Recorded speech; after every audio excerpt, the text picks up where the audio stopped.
pre-stream here. In fact, while we're doing that, I'm going to load up some more images while we have a break. Hi, streamers. How are you? I'm pretty good. It's been fun. Streamers. You sexy, sexy streamers. This is Glib Shark ASMR. I actually thought you were going to go, this is Glib Shark After Dark. We're here to fill your lovely ear holes with various things. We like to get super close to our microphone. We're so close right now. I'm going to add a little airiness to my voice. Yeah. Just to make it so that it's like I'm whispering into your ear. Okay, this guy, I can't do that. That's fucking creepy. About our sweaty balls creepy. For a little while. Did you want to try my sweaty balls? Fucking creepy. I know, right? Also, I need to get this picture will not do. Hold on. Especially since for me, ASMR is just the PG-13 version of, well, hello, everyone. I'm going to talk sexy in your ear now.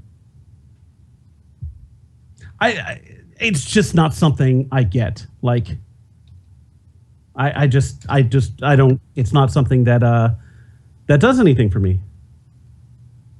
Oh, I have ASMR, but it's never to people talking or anything. It's always to music, and it never makes me relaxed and tired. It always makes me happy and gives me goosebumps. But like when they talk about the tingling sensation and the feeling of like the hairs in the back of your neck standing up, I get that all the time from awesome pieces of music. I just don't get relaxed. It's invigorating and exciting. It sounds kind of smarmy, actually. Yeah. Is it ASMR or is it just like, hey, I'm really putting a lot of effort into playing, and so like, because I used to get like when I was putting a lot of breath into my instrument, and I did play a tuba for a while, so that's a lot of air you're putting down there.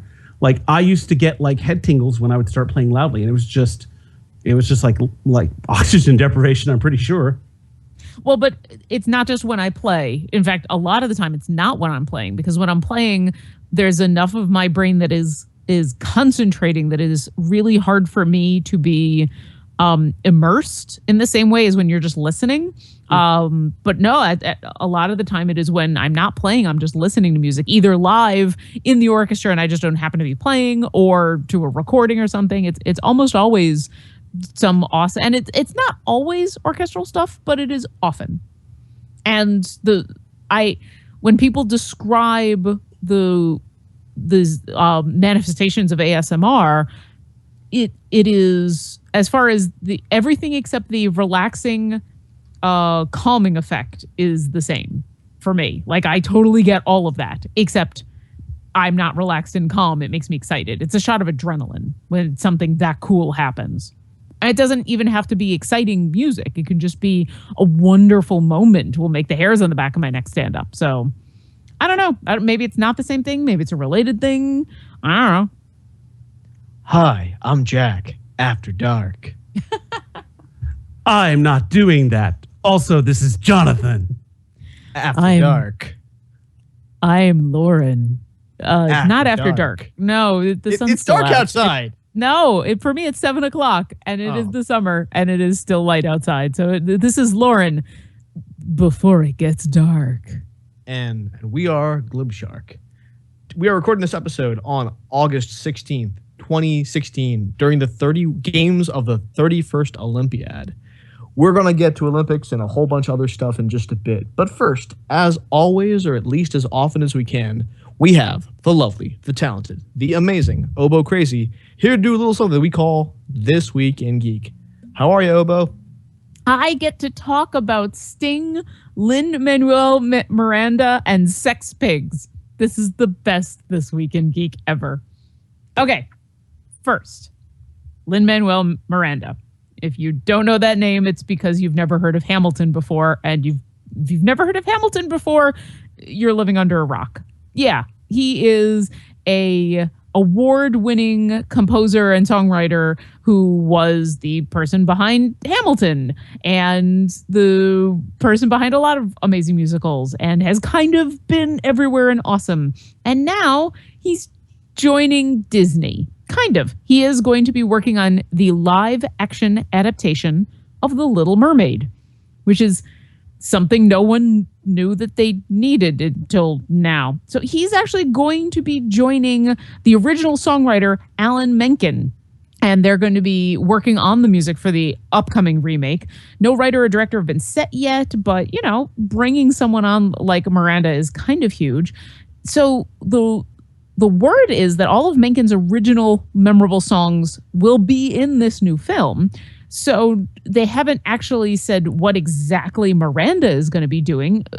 Probably working on new songs, working on rewriting some of those old songs and updating them. Or maybe he's just doing a supervision of the story. Who knows? No one really knows. All anyone knows is that he's working on Little Mermaid in some capacity. And I kind of hope that means at some point Little Mermaid is going to rap, but you never know. So, you know, we'll see. If you want to, that's going to be coming out, I think they're saying next year, but between then and now, you can go see the remake of Pete's Dragon, or March 17th, you could go see Beauty and the Beast's remake, or like the 12 other remakes Disney is doing, because that's a thing. Moving on from musicals to Grammy Award-winning musicians, Sting. Sting is awesome.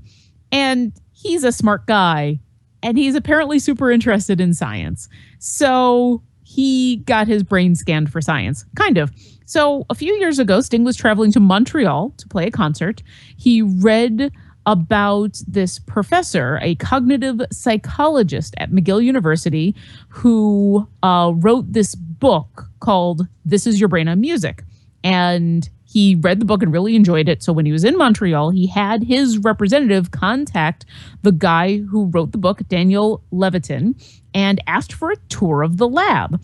Now, Levitin, before he became a neuroscientist, was a session musician, sound engineer, and producer. So, you know, there was kind of some crossover. Levitin said, yes, please come by. Hey, while you're here, can I scan your brain? And Sting was like, sure, scan my brain. So they managed to get him into an MRI machine, and Sting skipped his sound check for the concert that night so that they could scan his brain while he was listening to a whole bunch of different kinds of music. He listened to pop songs, jazz, R&B, tango, rock, and even some Muzak, which must have been like the worst thing ever for Sting, especially if they played a Muzak version of one of Sting's songs, which I could totally see a scientist doing just to see what parts of the brain lit up. They published a whole big article about it, and there were some interesting scientific findings. They found out about the ways that musicians like Sting put different songs together in their brain and find connections where people who don't have the same kind of training might not find the same kind of connections. And by then talking to Sting afterwards, he could be like, well, yeah, this song kind of sounded like this song, or this was in the same key, or there was a tempo and a swing rhythm in this that kind of, you know, met up with that. And that's why I thought. So definitely go check out the article if you can, and go listen to Sting play, because why not? Because it's Sting. Finally, something that has really nothing to do with music, but let's face it, it's the best headline ever of all time. The headline from The Local, which is a Swedish newspaper, is "Sex Pigs halt traffic after a laser attack on Pokemon teens." Let me say that sentence again because it makes me happy. Sex pigs halt traffic after a laser attack on Pokemon teens. All right, so I'm just going to read this article because it's amazing. It was Friday night in the village of 2,000 souls when two teenage siblings wandered out with their smartphones to go play Pokemon Go. But instead of finding Pikachu or Squirtle, they soon came face to face in the park with a couple who must have seemed scarcely more than real. The teenager's mother, who reported the incident to police, told the newspaper Dalarnes Tingarlarg, quote, "They wore rubber masks depicting pigs' heads, and they started screaming and waving a green laser," end quote. A laser beam hit one of the teens in the face, and the children rushed back home, shaken but unharmed. The masked shooters, who also wore T-shirts labeled King and Queen, were next spotted by incredulous motorists as they had sex besides the hamlet's water wheel. Traffic backed up on the highway as some drivers slowed down to watch. Others clambered out of their cars to behold the bizarre spectacle. One motorist told the paper the police didn't care so much about the traffic jam, but Officer Daniel Hagenthorpe was concerned about the alleged laser attack and public sex. And their water wheel sex could be considered sexual harassment if anyone took offense. So there you go, guys. First off, I love the title of this article. It's the best thing ever of all time. Anyone who says that print is dead is wrong. They're just wrong. Also, I know we've talked a lot about Pokemon Go, and there's been a lot of articles out there about the weird shit that's happened while people have been playing Pokemon Go. I would like to once again remind people, be careful while you're out there playing Pokemon Go, or else you might see people in pig masks having sex with green lasers. That's all for This Week in Geek. I'm Obo Crazy, and sex pigs halt traffic after a laser attack on Pokemon teens. Remember this episode where you heard maybe the greatest sentence in human history. And if you want to be in for moments like this, or send moments like this to us, you can shoot them to lauren@obocrazy.com, because I always say this, the world is indeed a strange place. And if your fact is good, or even if it's bad, she'll read it live and on the air. And while you're at it, go to glibshark.com, full of all of our content, classic Jenga Jam episodes, like that one conversation I had with the guys from Homestar Runner, or with Kate Beaton, the webcomic artist, or all-time Buttcast, where you get to see nascent internet figures like Mary Sailor Tweak McDowell and Barbara Dunkelman in their younger years, or modern episodes of Glib Shark, where we just shoot the breeze and talk about stuff and capture these moments in time. And, of course, the latest and greatest sensation, Dungeons and Dragons and Drunks. Glibshark.com, the website where you can find this information and content. And I would like to say, for the record, in 20 years, when someone writes my memoir or makes a podcast about me or whatever egotistical thing I'm thinking of, I want them to reference this moment in my life over and over and over again, because this makes me so happy. We can put this on your tombstone, I guess. I mean, National Rum Day. I mean, to be honest, National Rum Day. National Rum Day. Oh, also, yeah, it's National Rum Day. Today is National Rum Day, and I am not drinking rum. I'm drinking the opposite of rum in many ways, because I'm drinking bourbon. I'm drinking rum. Yeah, we were going to record some Dungeons and Dragons and Drunks earlier, so most of us have had alcohol before this episode, me included, although I just have the last of my Widmer Brothers Hefeweizen, so because I would have drank rum if we had rum, but I'm rumless. It's apparently also, according to friend of the show Izzy, National Tell a Joke Day. So I'm going to tell a joke. What is a dinosaur's least favorite reindeer? Comet. Oh, I saw that. Thank you for the comic. It was funny. But it's 2 great days, and that tastes great together. And they are great together. So that may not be the last of the jokes. Not bad jokes, just jokes. Do you remember the time when we had a timer and I was telling a different North Korean joke like every 10 minutes or something? Man, what was that, like 3 years ago for Christmas? We did like a national, like a North Korea joke contest kind of thing. Yeah, I don't know if it was 3. Was it 3 years ago? Fuck, it might have been. I don't know. Anyway, well, but this show has been on for forever. Almost 10 years.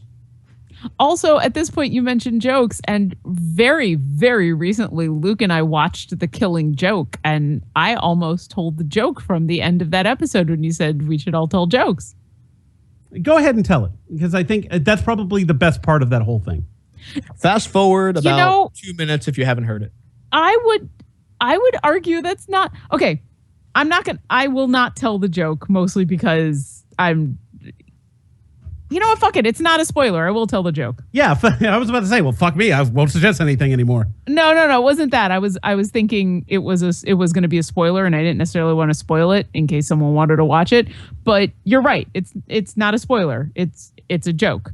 So there are these 2 inmates at an asylum who are finally decide they're going to break out. They're sick of the place. And they get up onto the roof and they can see rooftops as far as the eye can see. And all they got to do is just jump to the next rooftop. So the first inmate jumps across the gap and lands without a problem, turns around and says, come on, you just jump.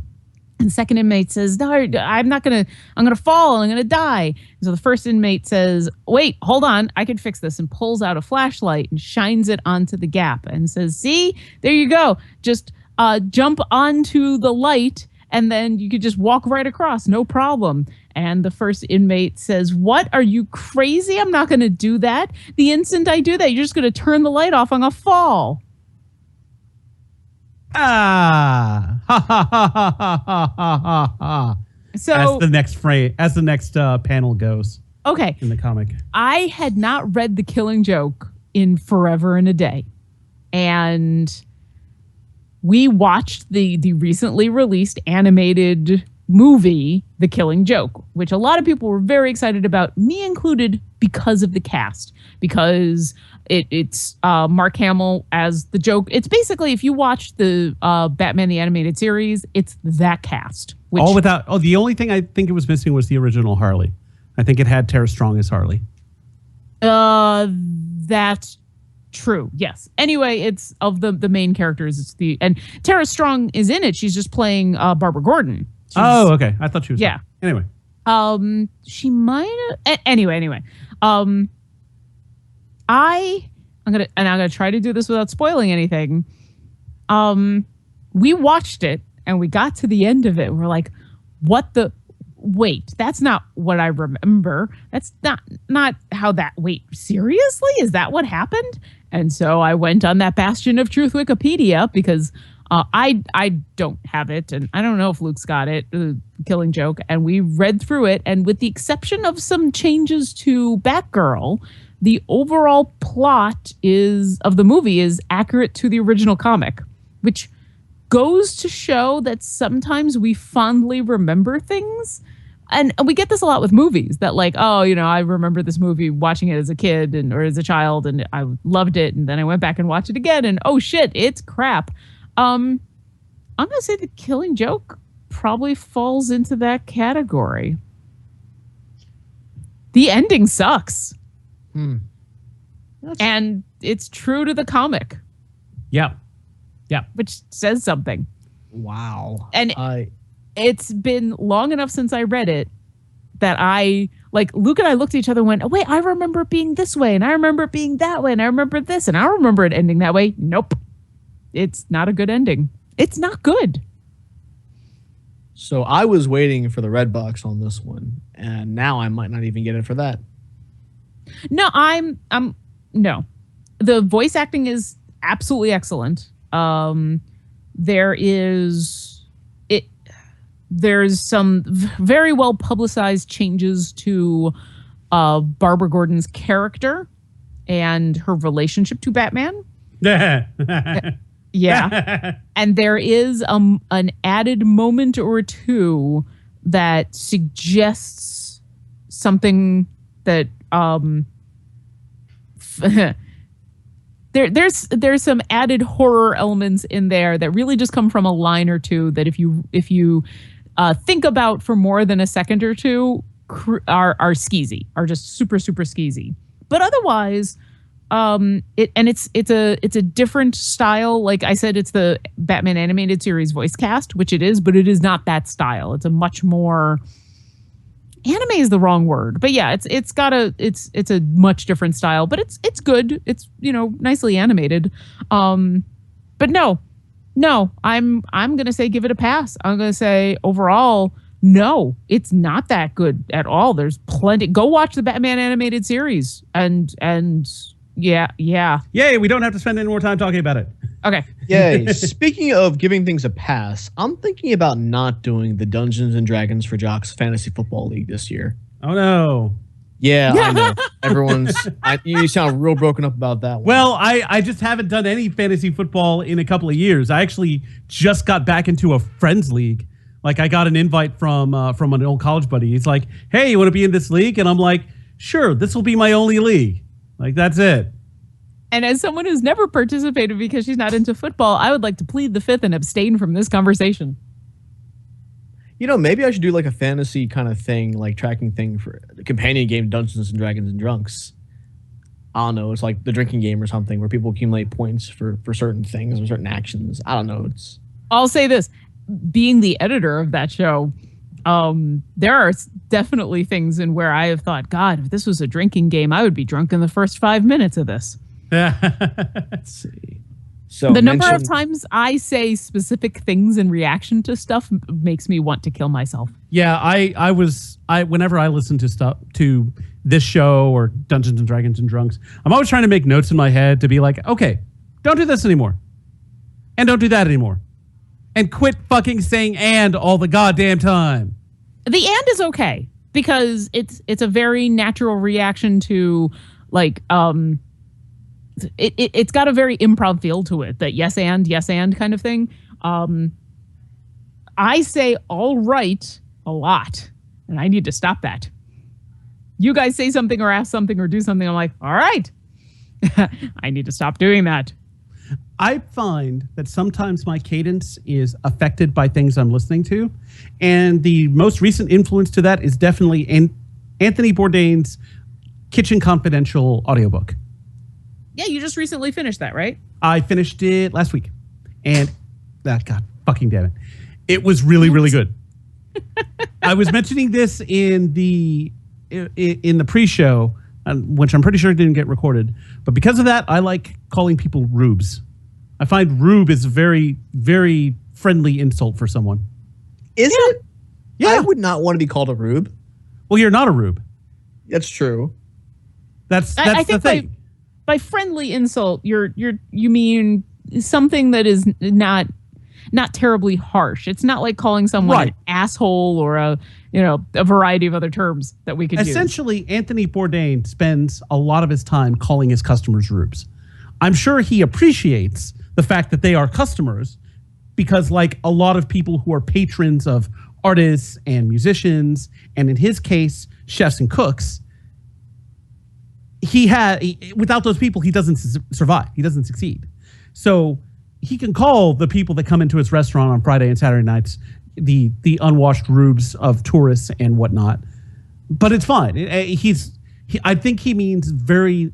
It's just a little bit of disrespect, but not a whole lot. It's an affectionate nickname. I got it. It's coming from him as a native New Yorker who lives in New York, and New York is fucking everything. But it's along those lines and not anything really personal. I think there's also probably a bit of the I am sick of dealing with customers, which anyone in any customer service facility can totally understand, no matter how decent of a customer you have. Yeah. Oh, customer service. Real talk, the customer is not always right. Nope. No, especially when they're racist, sexist assholes. You're not right. Yep.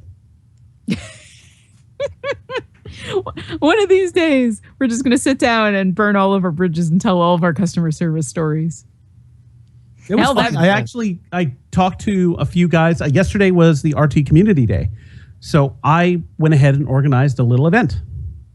Oh, nice. What'd you do? We just went to a local pizza joint called Hideaway. It's local in that it's local to Oklahoma. There's like 5 or 6 stores between here, Stillwater, and Tulsa. It's really, really good pizza. I had it for lunch as well. But I got to talk to Jacob, Matt, and Victor, and fucking hell. We watched the podcast there in the restaurant. It was funny. So we had this long table because we didn't know how many people to expect.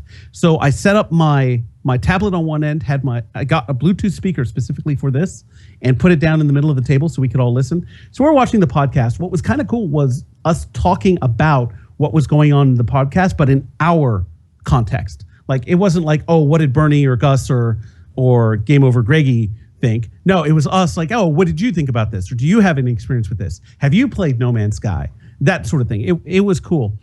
The side effect was that no one wanted to sit on the other side of the table. We got hard passes from at least 3 different parties that tried to get sat at the other end of that table. Like, one lady actually said, oh, no. And it was just like, fuck you too, lady. Yeah. Anyway, it was a ton of fun, and I can't wait to do it again. I don't often get a chance to listen to podcasts with other people because podcasts tend to be what I consume in the car while I am traveling to gigs and stuff. So when I get the chance, it's a lot of fun. And every once in a while, Luke and I are able to take a longer drive. And instead of talking, we listen to a podcast. And Rooster Teeth Podcast is definitely one of those in where we do exactly the same thing. A topic of conversation comes up, and I'll have to pause it because we now want to engage in that topic the same way you have. Right. And that was a lot of fun. It was a good really podcast hard. for that. It was really hard not to be a name dropper. I was really trying hard not to do that, especially when I was like, well, the set's a lot smaller than you might think. Like you see it on the video feed, it looks like a good size. And when you actually get there, it is super small. I did not expect that. It's one of those things that I think anyone who's been in production kind of knows about, because getting a wide shot with cameras and getting all those people in on that shot, yeah, that can't be that big of a set. But it looks good, and that's all that really matters. Mm-hmm. So again, yay, and I'm actually drinking my Cooper Libre out of the Hideaway cup that I stole. Nice. I gotta get some more rum. Rum. I'm gonna keep being like the anti-disestablishmentarianism, the one who zags when everyone else zigs. I actually didn't mean to have rum today. I had totally bought on the recommendation of friend of the show, Izzy.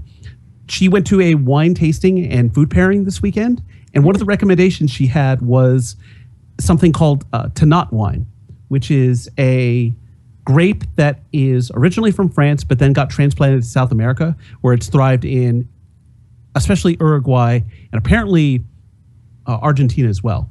So those are the three regions you can apparently get Tannat wine, and I'm looking forward to it. But when I found out it was rum day, I'm like, okay, I got to do rum day first. So tomorrow, when we play more Iron Banner, I'm definitely having a glass or two of this wine. Supposedly, it is incredibly good for you. It's one of the best for you wines there is. I like how you described rum day as like leg day at the gym. Oh, it's rum day. Rum day. Yesterday was bourbon day. Today's rum day. Now that you mention it, with the wine is good for you, what is it? Tannins? What's the thing that's actually in wine that's the thing that's good for you? I think it's tannins. Is it tannin? I'm not sure if I've gotten that correct. I'm not sure either. But yeah, that's interesting that's mentioned. I'll have to look that up. That's very cool. Yeah, I actually got the last bottle from the store. So I mentioned this to one of my coworkers who is a movie buff like me. She's really cool. And I mentioned that I was going to be getting this wine. So she reaches into her purse, hands me a 20 and says, "Get me a bottle." Ooh. I went to the big liquor warehouse. I looked in the French section. I looked in the South American section. Could not find this wine.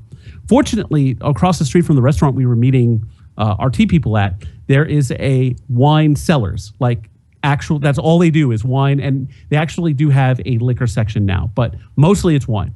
And I looked around, and sure enough, they had some. One bottle. Which I bought. Well, yeah, you made the drive. You get it. Oh, absolutely. So I handed the 20 back to my coworker, and she's going to go look for it elsewhere at a wine store that's closer to where she is.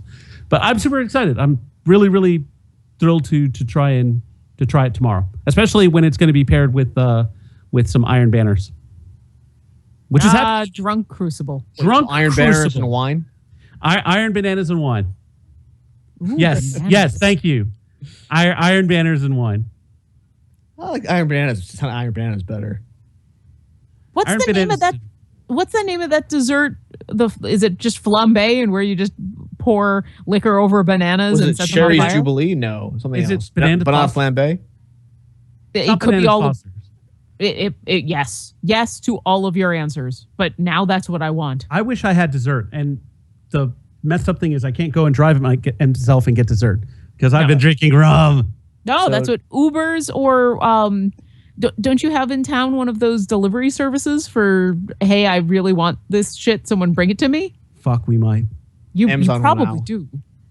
Probably. No, not Amazon. What, like it's Uber, except instead of people Grubhub? bringing you places. Yeah, No, yeah. Well, but no, there's an Uber service for it though, isn't there? Like a specific Uber service that does that. I don't know, I but bet you there probably. is. See, I thought that was Grubhub. It might be both. Both of them might be that service. Listen, if you can order someone to take you around to play Pokemons, you can order someone to bring you dessert. Oh You my live in a gosh. large enough city. You should be able to do that. Is there a? I gotta find out. If there's like a Pokemon Go rickshaw. Like I would love to pull the. Oh God, That'd be. flip on point. Oh my God, that's amazing. Like, Why has wow. nobody already done this? Jack, do you want your rickshaw driver to wear a rice farmer hat? I mean, bonus if they do, but it's not really required. I feel like this is an untapped market. I need to. An untapped fucking racist market. You're right, Jack. It totally is. Dude, have you No, seen? no. I mean, Totally. there's plenty of racists out there that would take advantage of the service. It doesn't have to be like, why is a rickshaw inherently racist? I don't get it. Like, if No, it's not that the rickshaw is racist or the Chinese rice picker hat is racist. It's the aggregate that's racist. They're like both. these little tiny bits of racism. So the overlap in the Venn diagram. Exactly. No, I think in order to A, not make this racist, and B, make it more awesome, the rickshaw driver needs to be dressed like a Pokemon trainer. Oh my gosh, yeah, that's perfect. It's Right? And you know what? We're thinking about all those Olympians who are going to be out of work after their Olympics are over. Dude, most of those runners, track and field athletes, help me catch those Pokemans. Well, some of them are getting married. Did you see that one diver that won? She won a silver, and then her boyfriend proposed to her. No. Right? I have the image up on the stream right now. Oh, shit. And it was amazing. This Chinese girl is like standing there proudly representing her country, and then her boyfriend comes over, and they have this like intense personal moment on one of the biggest stages in the world. It was phenomenal. That's kind of amazing. And now when they are couples, like the wife can introduce her husband as her other silver medal. Oh, God. A lot of the headlines were this diver winning silver and a diamond. So she must have said yes. Oh yes, she said yes. Okay. Could you 'Cause that's imagine a someone said gamble. no to that? Dude. Like, you won the silver medal. Like, not now. I don't know. My wife sometimes will show me those videos of like women running away from proposals. Yeah. That's funny. They're just so great, especially when it's someone who's like clearly like, I know we've only been on 2 dates, but I feel this really deep connection to you. And she's just like, nope. And she nopes the F right out. Yep. But I'm glad that worked out for That's this the only couple, reaction though. you can have in that sort of situation. Yeah. Other than gunfire. No, and even then, nope. You just got Yeah. nope out of there. I mean, noping out has the added benefit of being completely legal. With guns, it depends on the state you live in, I guess. It's true. And what you do with the gun. Stand your ground law state. No, the answer is still no. I stand firm.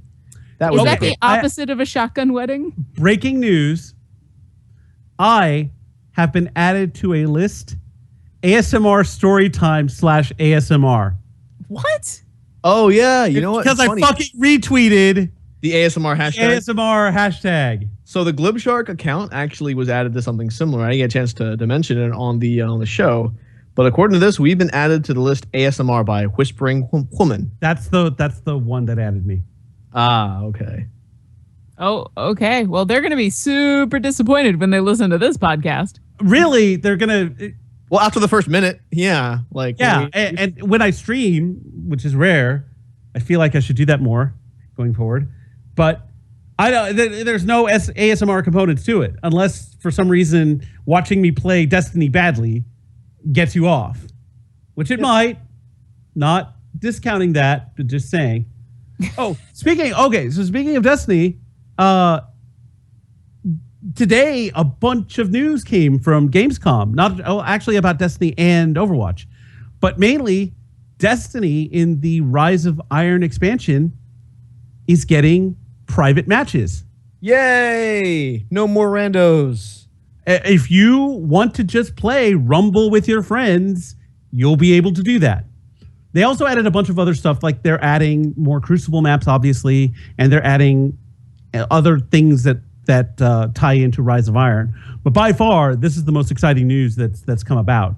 And I've seen some of the menus and stuff that you can choose.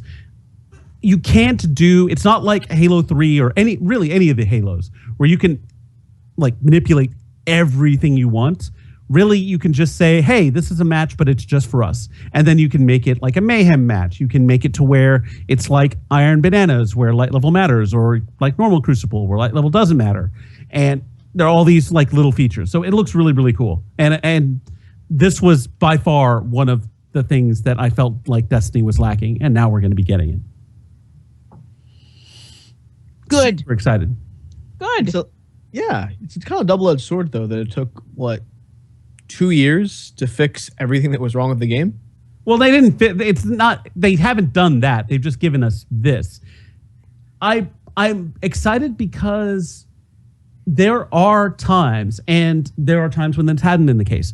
But lately, with people getting back into the game, there's times when you have more than 6 of your friends on. And even when you have 6, there's only so much you can do. You can go and you can play a raid or you can play Crucible, but that's it. You can't really do anything else. And now, if you have more than that number of people, you have something to do where you don't have to deal with either the stresses of a raid or the stresses of, oh, hey, we're going to be playing against people we don't know. Now you can just play against people you know and have fun doing it. I'm super excited. But that wasn't the only thing that came out about video games. Apparently, Overwatch is getting a brand new map, and it's like this Austrian castle, and it looks awesome. Well, castles are always awesome, in my opinion. I forget what it's called, but one of the things I liked about it is this beautiful... Wolfenstein? Probably. I don't know. I'm drunk. I just got that. No, I don't. It's not called that. But it does have like lots of little references to the character. Like one of the character, his spare suit of armor is sitting in the corner. Another character, like one of the kind of robot he is, are like scattered about in pieces. So it's this beautifully sad map because it's got all the reminders of the broken past, but it's also really, really pretty. But Gamescom is something I've always wanted to go to, but it being in Germany, I can't because it's sort of like the PAX of Europe. If I had all of the money in the world, I would take Luke to Germany. We would go to Gamescom, and then we would just stay in Germany until Oktoberfest. Am I the only one on this broadcast who's been to Germany before? Yes. Oh, well, I didn't go for Gamescom. I went for something else, but still a beautiful country. Like, they take breakfast very seriously there. Like, it's a beautiful country because they take breakfast very seriously? Well, is that your criteria? Well, they're not mutually exclusive. It is a beautiful country, but one of the things I loved about it was the host family that had us in there.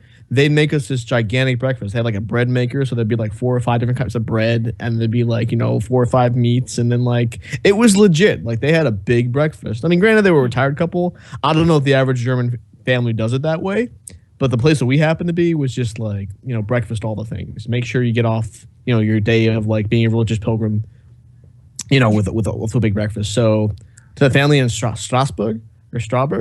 Thank you so much. Or what's the word? Danke. Danke is That's the actually word. another German connection to you because I remember on the weekend of your wedding, one of the first things that we as a group did was have brunch at a German restaurant. Oh yeah, that place in Horsham or Hatboro. Right, for Izzy and Nathan's birthday. Yep, that Joint place birthday was weekend. friggin' awesome. I think I ended up going there 3 times over that weekend, and I have no regrets. That place was awesome. Yeah, it was great. I was actually conspiring with Carly to set that up. Yeah, it was everything I wanted out of a German restaurant, down to like the trappings on the wall of something you would see out of an old, like a grandmotherly lady's house, and the little patio outside, and the giant boots of beer. I mean, and the food was great. Also, the food was great. Also, the food was pretty great. Also, the food was great. I have to go there at some point. I actually had not been there as a customer before. I think I mostly went for half an hour to an hour to hang out with you guys for a little bit before I did like other wedding stuff. Yeah, you were a managed little to busy. swing by. Yeah. You were a little busy. It's like the weekend of your wedding. You had shit to do or something. Yeah. So it's crazy. Like the day before my wedding, me and my sister were still printing out like the party favors, like the little I don't know if you guys got those bookmarks that said that a picture of me and my wife and our dog like on the steps of the art museum looking at the city, and it said that a donation be made to this orphanage in India. So Aw. Yeah, that was a fun weekend. I still to this day wish that Luke could have been able to be there because that would have, in my mind, that would have been the only way that weekend could have been better. Oh man, I missed those guys too, and I'm so sad that I missed your wedding too. Like I think I was there in spirit though. There were a lot of people who missed my wedding, but it wasn't that they missed my wedding. It was that my wedding happened all of a sudden, suddenly. So the same weekend as the papal visit too. And the same weekend as another wedding that had a proper lead up with proper invitations so that people had a proper amount of time to come. So I do not begrudge anyone for not being able to come to my wedding, specifically because we were like doing the wedding in our apartment, could only fit so many people, and doing it last minute because of governments and things. But that's okay because we got to go to RTX, and that was kind of our honeymoon-ish fun. And, now we get to live our lives together. And that's the important part. Exactly. And then eventually we'll go to Germany. Oh, yeah, dude. So where is GameCon exactly? Do you know what city in Germany is in? Is it Cologne? No. Let me look. Yeah. Vamp while I do. Okay, we'll do.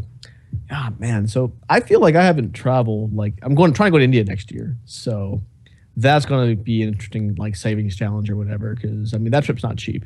No, That's definitely just not. nonsense. But the tickets have gone down actually recently. So I think my wife and I are trying to convince one set of either my sister or her brother and their family to go with us so that we have, a bit of a buffer, chance to do some stuff. I mean, I don't want to spend the whole time visiting family, although apparently my plan is rather than trying to visit my family members individually, I'm just going to throw one big thing at our church and be like, hey, everybody, talk to everybody for about 5-10 minutes and then be like, all right, peace out. See you in like 4 or 5 years. And then her family members, though, have to be visited individually. So I could not convince her to do a big all-in-one kind of bash. So that's 2 weeks right there, gone, just visiting relatives. Because of the way that Luke and I had to do our marriage, none of my family was able to attend because they're all on the East Coast. We're hoping to go visit my parents and some other family members, hopefully in October, which should be actually a fairly inexpensive visit because October is kind of a cheap time to fly, and we'll obviously stay with my folks. So we just have to put the flight together. Chances are the talk had been the last time of when we finally get out there, my parents doing some sort of reception thing for my side of the family. I don't know how serious they still are about that. We'll see. But I wouldn't be surprised if we show up and they're like, guess what? Half your family's here. Let's go. So, well, that's still nice of them to do. While you're in town, you should check out this bar called Founding Fathers. It is amazing. Rated by Esquire as one of the best bars in the country, actually. I will. One of Unju's bridesmaids and one of her best friends actually lives and dies with this bar. They do prsidential trivia. They have free popcorn and nachos and stuff like that. Which bridesmaid? Gosh, man, what's her name? Trisha. I think she's the one you walked with. Oh. Yeah. I was about to say one of my regrets was not getting to know any of the bridesmaids better, if you know what I mean. So Trisha is probably the most like us in terms of having some cool idiosyncratic interest in. I would say borderline kind of some geeky interest or whatever, but they're all really cool. But Trisha I think was the most who would fit in the easiest into our group of friends. She also has the advantage of being super hot. Yes. Well, sure. But that helps. Yeah, it's weird having a frame of reference to talk about Buffalo now. That I actually know a little bit about this town. One of these days, I'll visit and you'll visit at the same time, and it'll be crazy. Yeah, dude. Technically, it kind of happened. I mean, you've come through Buffalo on the way to RVBTO at the same time. Yeah. Oh, and now that I've mentioned RVBTO, I know Dom, friend of the show, Dom, was posting pictures from the very first official, not the RVBTO 0 that was just the Toronto people, but the very, very first one. Did you guys see? Because there's pictures. I know Jenga, I saw you. I saw Luke in some of those pictures. I'm not in any of the pictures I saw, but Dom gives me credit for a picture I took of him watching Nico play. So I know I know there was stuff there, but it's apparently the 10-year anniversary of the first RVBTO. Gulp, old. Yeah, I think my first one was 2008. So I'd aged out a little bit. I never basically you could judge like how old you are in RVBTO years. How many members of Trocadero did you see at the same time? If it's all 4, then you're just about an OG, and then it goes down from there. Yeah.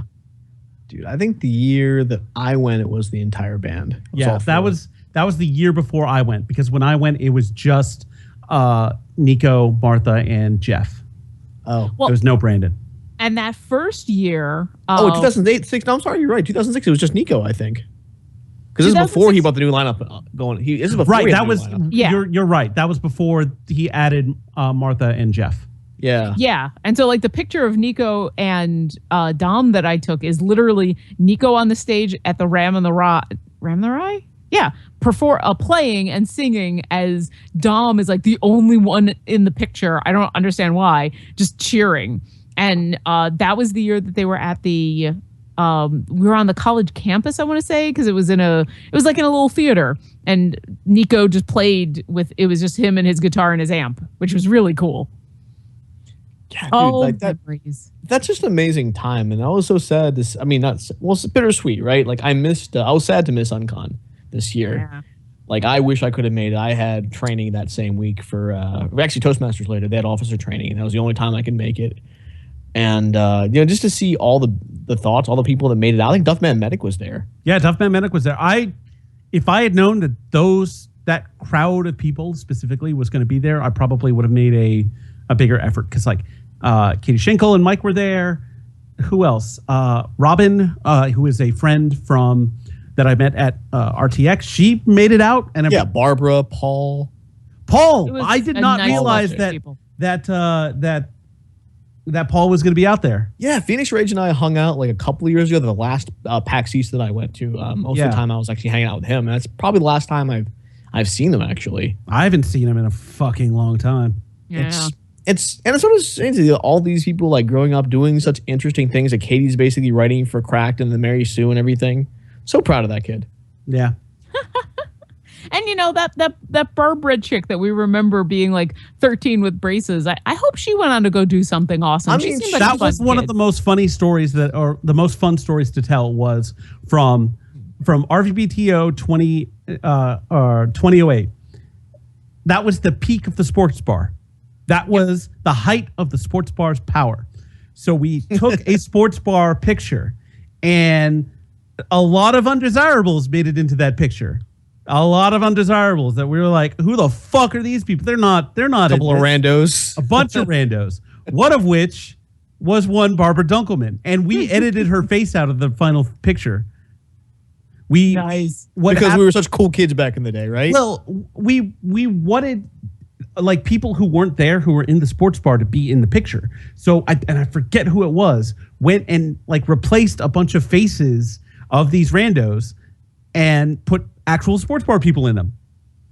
And Barb was one of those faces because she was not part of the sports bar then. It was fun. So I ran into Barb that RVBTO, and we said hi to each other, but we didn't really know each other. It was when like journals were a big thing and karma whores and stuff like that. And like Barbara and Lukey were top amongst all those guys, and Jess Kidd and all of them. So we said hi, and it wasn't until after that we started talking a lot. And that's when we really got to be good friends. And then we were like, well, fuck, if we had known that we would be have this level of friendship, we probably would have hung out more. And then at subsequent TOs, we hung out quite a bit. Yeah. Kind of the same deal. If I had known that I was going to marry this guy that I'm looking at right now, then the several RVBTOs and the Can West that I went to, I would have hung out with him a lot more. Probably would have humped his leg a little, too. I did kiss him once. Ooh. I did, yeah.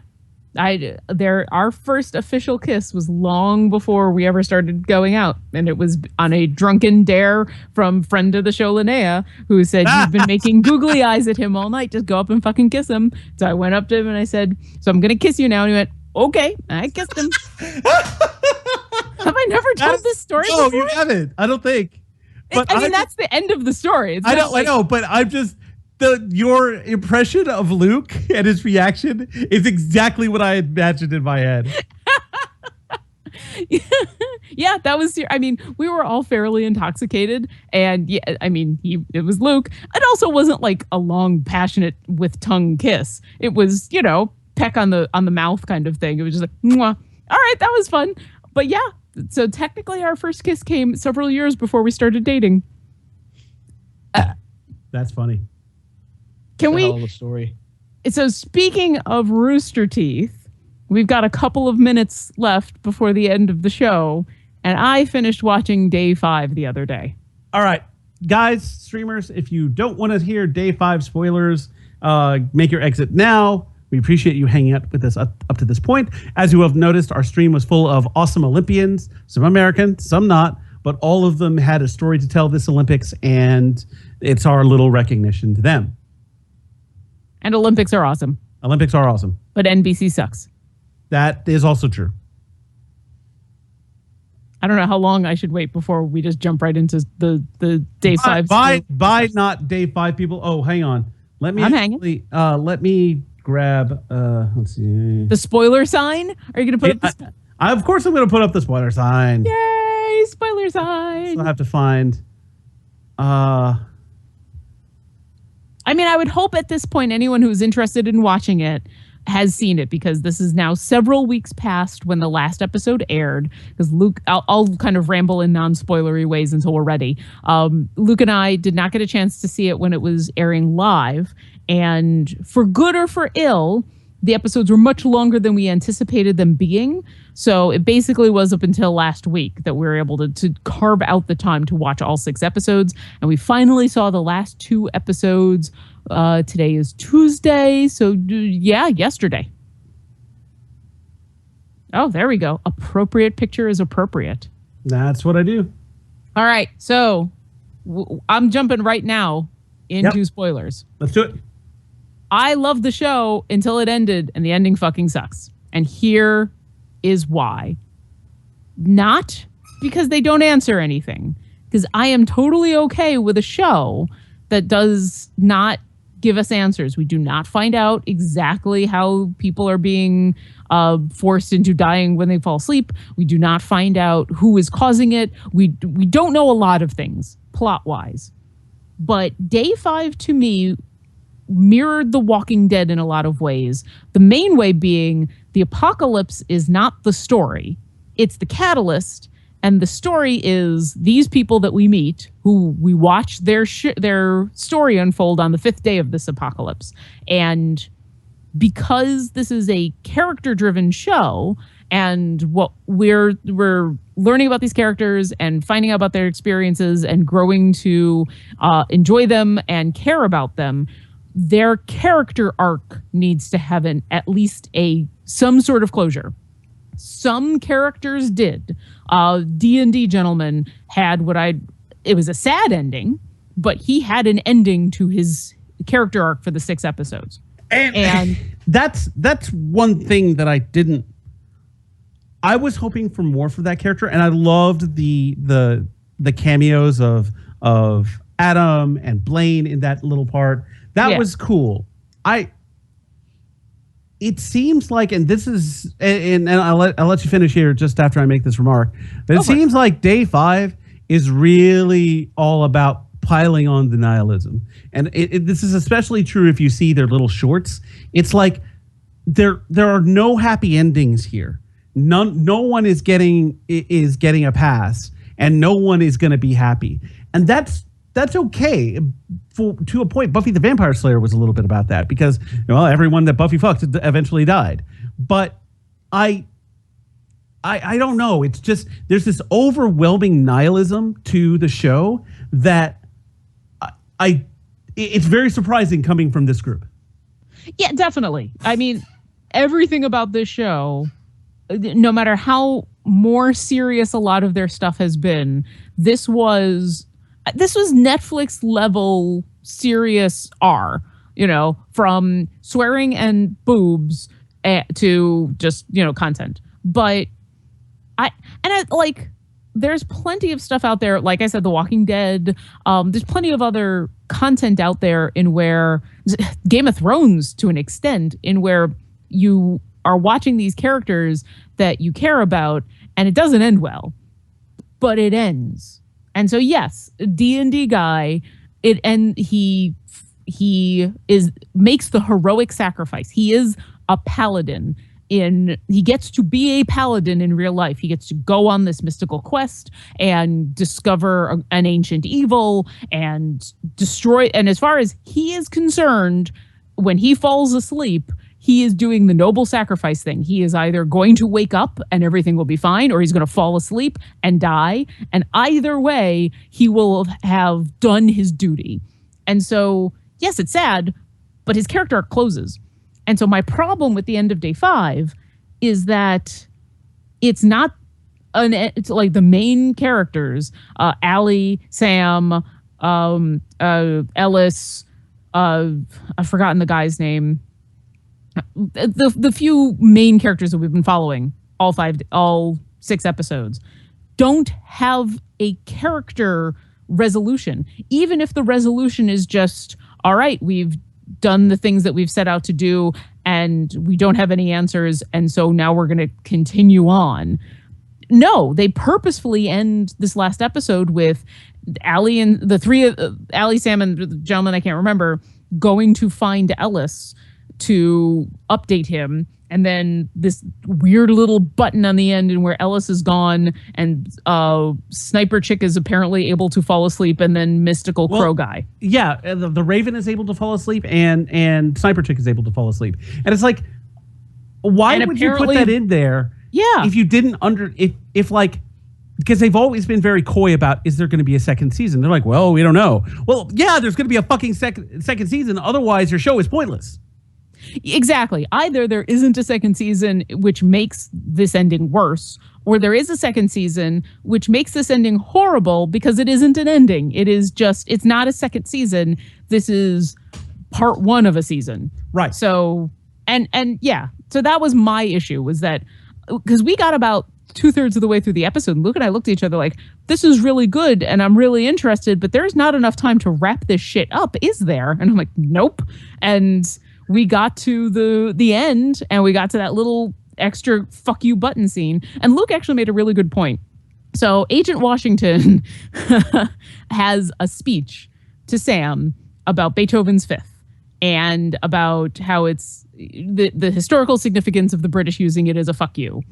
There's something that he didn't talk about, which is that movement, especially that he's playing, that everybody knows. That's the hand of fate. That is the death keel of fate knocking at the door, bringing you to your doom. That's if you go look up Beethoven's stuff. So Luke mentioned they're not just saying that this is death and the end and a big fuck you, as far as like to the universe, and that's to us. They just said a big fuck you to the audience by doing this Lost style ending. And I would like to think not, but it is very telling that the big monologue of the last episode is all about being told fuck you and your expectations and the end. Yeah, I've made my opinion of the show known. I think it's okay. I think it's a step up from Laser Team. I think it is beautiful looking, and everything visual and the way it's shot is great. Acting just isn't there. It really isn't. I think you'd get it's the acting is on the level of Laser Team, which frankly wasn't good. So I have trouble like heaping praise on this show other than it looks great. Maybe the second season, maybe day 6 will be better. I don't know. But it's sort of like the Emperor's New Clothes, because you go on Twitter and all that and you see just people geeking out about it. Like, oh my God, it is so good. It is so good. No, I saw a TV series that was so good. It was called Stranger Things. And I think, I don't know if that hampered my enjoyment of day 5, because honestly, I almost gave up after the Joel episode. I had been waiting the entire season to see the Joel episode so I could find my friends in that one fucking shot. And if it had been like episode 1 or 2 and they had put that in, I don't think I would have made it past episode 1 or 2. But since they waited to episode 4, I'm like, well, fuck, I guess I might as well finish. And honestly, some of the other shorts have been pretty good. There's one like making headlines that's really confusing. I'm not really sure what was going on with that, and maybe I just missed something because I was watching it while distracted. But the one that Katie Ward is in is actually pretty good. And then Katie does actually a surprising job. And then the one where it's like these doctors trying to find a cure, that one was also, I liked it, but again, it just spoke to this just overwhelming nihilism of the show. It's like, fuck you, good feelings. No one wins. Everyone dies. Have a nice life. Yeah. I haven't seen any of the shorts yet, but that's fine. I would disagree on the acting portion. I thought the acting was just fine. I don't mind the nihilism because I thought that there were a lot of fun moments, and I thought we got a lot of the main characters and other characters doing their best to laugh because the alternative is cry. And I think actually the Joel episode is the best moment for that. You know, that's kind of the end of that episode is a beautiful moment. That is a beautiful closure to, and I don't remember the character's name that Joel's character is with. The lady who, you know, they end up in the theater and she says, "This has been the best, worst day of my life," and chooses to go to sleep knowing she's going to pass away. That, you know, watching, and there's a couple times throughout the season, that you see characters make the conscious choice that I'm gonna do this and then I'm gonna go to sleep. You know, and some of it is played for laughs. Some of it is heartfelt. Some of it is accidental. Some of it is exhaustion. But they're all moments in where, after all of this craziness and drama and the end of the world and fight for survival, in where each of these characters, for better or for worse, come to a moment where they go, the only thing I have control of right now is when and how I die. And I'm going to take control of that and do that under my terms. So I really liked the end of that episode, even though it made me cry because fuck you, Joel. Because that's, you know, when they leave the group and say, no, we did not want to get dragged into this world quest. This is a personal thing, and we're going to go do this thing that we've been waiting for all day. And, you know, eat themselves silly and then go see a movie. That's kind of a beautiful, it's sad, it's bittersweet, but it's a beautiful moment. So it's just unfortunate that it was surrounded by lots of other not so beautiful moments. Like if that episode had only been Joel and that chick, that would have been great. But no, they had to run into every fucking one else. And it was just like, oh, okay. See, I think they needed to, because they needed to have the moment of. Oh, right. No, I get it. But still. The Joel bits were the best part of that episode, and you're right, it was by far the best episode.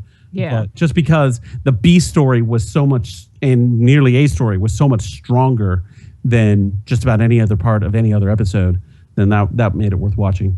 But anyway. And sadly, that end of that episode only highlights how bad of an ending the season is because lack of closure. Now, the question is, assuming that they get another season, which I hope so, because Beethoven's Fifth, whatever they call it, day 5, part 2, day 6, whatever, are you going to watch it? No. I might do the same thing I did with Luke, and where we might wait for it to be finished and then, but I'm not going to say binge watch it because we don't have that kind of time in a single day, but, you know, kind of watch it all at once, because I feel like I would have been much more upset if we had waited 6 weeks for that ending. Here's the problem, is that I can't trust anyone else's opinion of this, because any of my usual sources for critiques and recommendations for this kind of thing aren't going to watch it.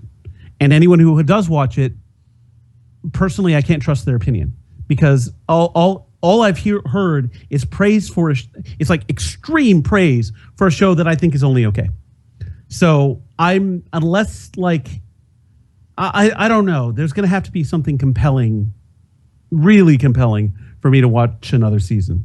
But I've got way too much TV to watch, and next Don't we season all? it's only going to get worse because there's going to be every fucking thing is going to be on the CW, like, and even I've given up on shows like Arrow and sort of The Flash. There's still the 100 and Supergirl is going to be on there. Legends of Tomorrow is going to be back. And there's other shows that I'm going to want to watch. There's this show on HBO called The Night Of, which is about a murder. I haven't seen it yet, and I would like to. Supposedly, it's really, really good. I'm glad that I caught Stranger Things, but there's going to be more. There's going to be Luke Cage, and there's going to be Iron Fist, and then there's going to be The Defenders. And it's like, when will it stop? No, it won't, which is good. I mean, this is a good problem to have, is there's Yeah. too much good stuff that I want to watch out there that I want to watch. And that's one of the reasons why I cut out like iZombie and Arrow, was because they had gotten mediocre. I don't have time for mediocre. Yeah. You know what? Watch what makes you happy. There's nothing wrong with that. There you go. Tagline for this episode. Watch what makes you happy. That is the title of the episode. If you've Aw. learned nothing else from listening to the show for 10 years, watch what makes you happy.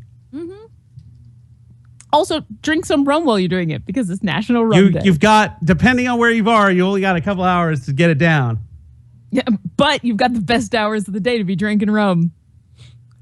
Our sound producer is Jonathan, world's best drummy Cerna. I gotta tell you, I am the best drunk podcaster, the best drunk Destiny player, and all around best drunk.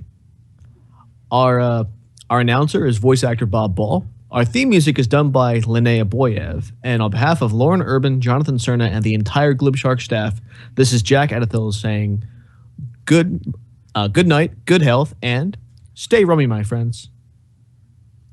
Right.